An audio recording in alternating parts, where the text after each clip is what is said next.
my favorite sister, and I'd be given an opportunity to address this on behalf of my favorite organization for a hero of mine, one of our favorite sons. On this anniversary of his 78th birthday, this awesome gift to the world, I am honored and humbled. In light of, I had really no idea the full program, and to share this occasion with such awesome, awesome educators, I am truly humbled. To know that my colleagues from Hempstead Public School are in the house makes this feel like my inaugural lecture. And to be recognized by, on the same program with my former teacher, Mr. Curry, is a coming full circle. I remember Tina Hodge, before she was bold, when she came to New York, and she sat under the tutelage of my mother and her best friend, Mrs. Miller, who represented what civic virtue was about. And it was a time where education, believe it or not,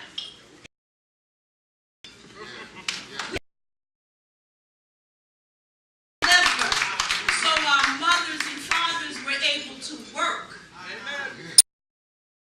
Civic responsibility, but they were not required to teach me to read. Miss Jenkins did that. And it's unfortunate that we have all become so willing to accept mediocrity, that we go for the fly-by-night, that we act like children and families exist in a vacuum, somehow untouched and unscathed by social institutions that have been built on the backs of us being determined to be less than human. These are realities that Martin Luther King attempted to address when he used an analogy of a dream. It was an analogy, Lord. He did not mean he walked around in a dream-like condition. That's right. But then he went to school at a time with black people when black educators taught you what an analogy was. It's important that we understand we have abandoned our thirst for excellence, and that's why our children suffer. That's right. Our reality as a people never depended on a single household. It depended on a thirst for justice and freedom. Yes. When you came out of the hulls of slave ships, you didn't have a mother who advocated for you then. We've abandoned the values that gave birth to a man like Martin Luther King to walk among us, a 15-year-old high school graduate with a PhD by the time he was 26 in the most segregated country in the world, who could stand before illiterate black farmers and quote Cicero and Aristotle, who was connected to an international movement. He did not let us down because he was well prepared, and he was well prepared by black people who understood that justice and a cry for justice did not make you intolerant. That's right. Black children weren't confused then that to cry for self-determination was not a rejection and a separatist movement. That's right. Our people have always had different opinions about what should happen and what should be just. That is not new. It was not Malcolm or Martin. It was not Du Bois or Booker T. Or Garvey. Come on. Those are ways that a Western intellectual tradition that That's right. creates a dichotomy forces us to think.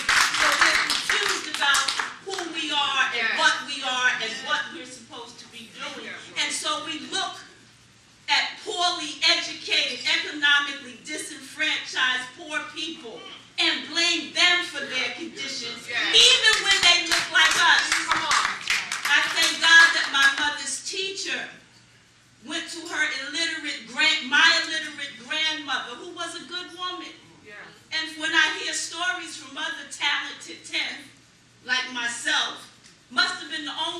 black woman in America who did not scrub floors so her children could get an education. And when my mother got to high school and turned 16 and Miss Reed's daughter was getting married, my grandmother said to my mother, it's time for you to go to work. The youngest of 6 children. It wasn't that she was a bad person. It was the economic reality of the majority of our people at the time. And it was at segregated Douglas High School that this theater and English teacher who motivated my mother to want more than what she saw, that went to my grandmother and said, but Miss Pitt, don't you want at least one of your children to have a high school diploma? And my grandmother said, you know, Eldora already got more education than everybody else. And she's uppity at that. Now that was a bad thing for black people to be considered uppity. Okay, back then. And after talking with her teacher, it was agreed that she could go work for Miss Rita's daughter after school. And that she could stay in school.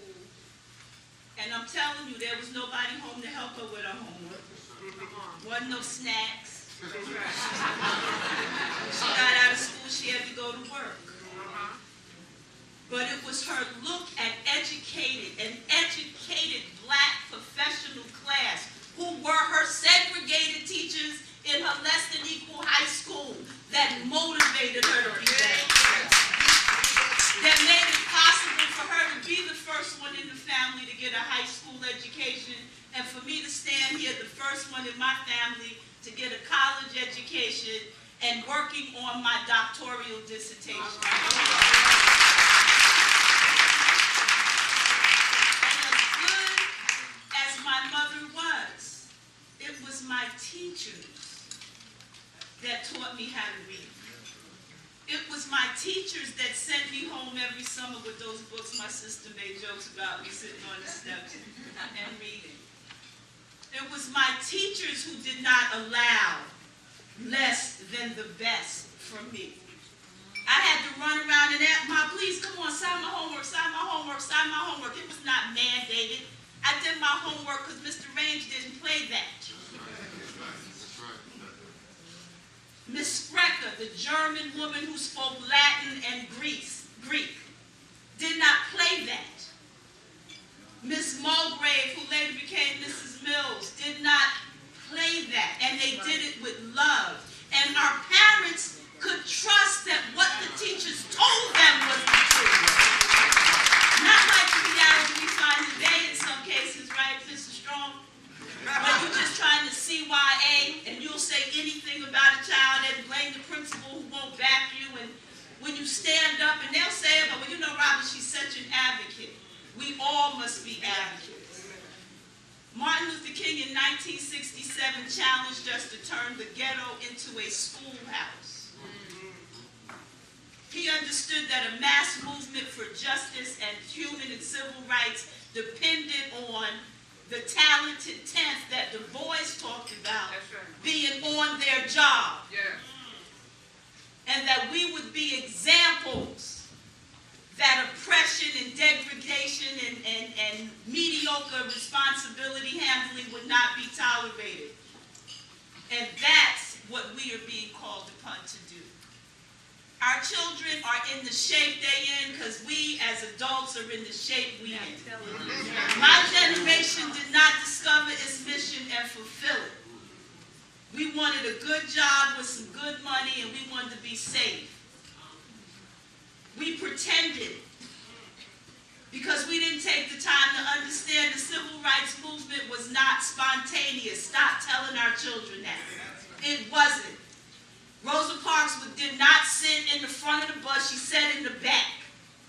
And she refused to give up her seat because once the bus got full, you had to get up and go further back. That's what it was. She got sick of sitting on that bus every day watching her people be humiliated. She wasn't the first woman to get arrested. She was just light enough and educated enough and well-liked enough. She wasn't the first one. And there's some question about whether she did it on purpose. But it was an action action that started as a result of the NAACP, who monitored every piece of legislation that was written for its effect on black people beginning at the turn of the century. These are black people educated in segregated schools. We don't do that today. No Child Left Behind has ended public education as we know it. It's not set up to succeed. The curriculum is being narrowed so much that our already limited children are being further limited. And no one has taken, no entity has taken the time to understand the implications and ramifications for this. No one. It's a large research project. When it affects only those schools that receive Chapter 1, Title 1, ESEA money. The sanction is finally that you will lose your money. And guess where it's going to go? As a reward to those schools that did meet the goal. And guess what schools are meeting the goal? But we haven't taken the time. It's 24 years of education policy. And we still trying to change the words and act like what we're doing meets the new demand. We must get more serious. We must understand our role. We must understand that we have an obligation to our past, a responsibility to our present, and an obligation to our future. And unfortunately, we are failing on most accounts because we don't even know what to do. It begins with asking a question. It continues for striving after excellence in ourselves and in others, and stop talking about what everybody else should be doing and start looking at what you're doing. This is one of the best books on leadership I've come across. It's called Martin Luther King Jr. on Leadership. It's a simple read. It's a good place to start. If you really need to get revved up, 100 years of lynching is good, so you don't forget.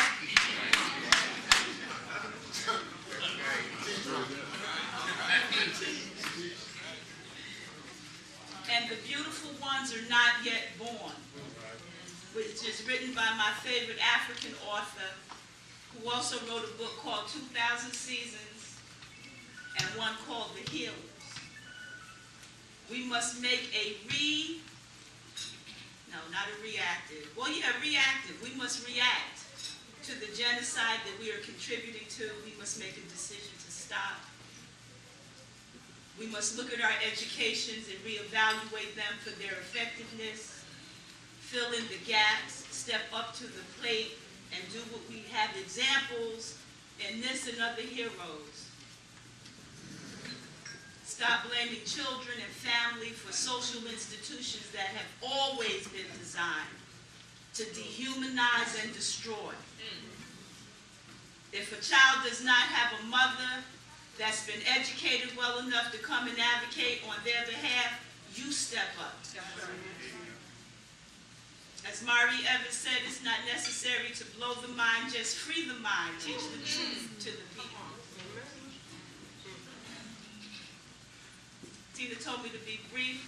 I'm at the end of my remarks. I ask you, on behalf of all of our children, to rededicate yourself to the life, example, sacrifice, excellence of our fallen hero and father, Martin Luther King, but don't stop there.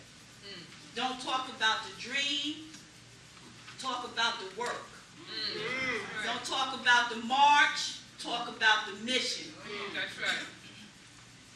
And don't talk about the man unless you can enumerate a personal sacrifice that you have made on behalf of a black child somewhere. Thank you very much.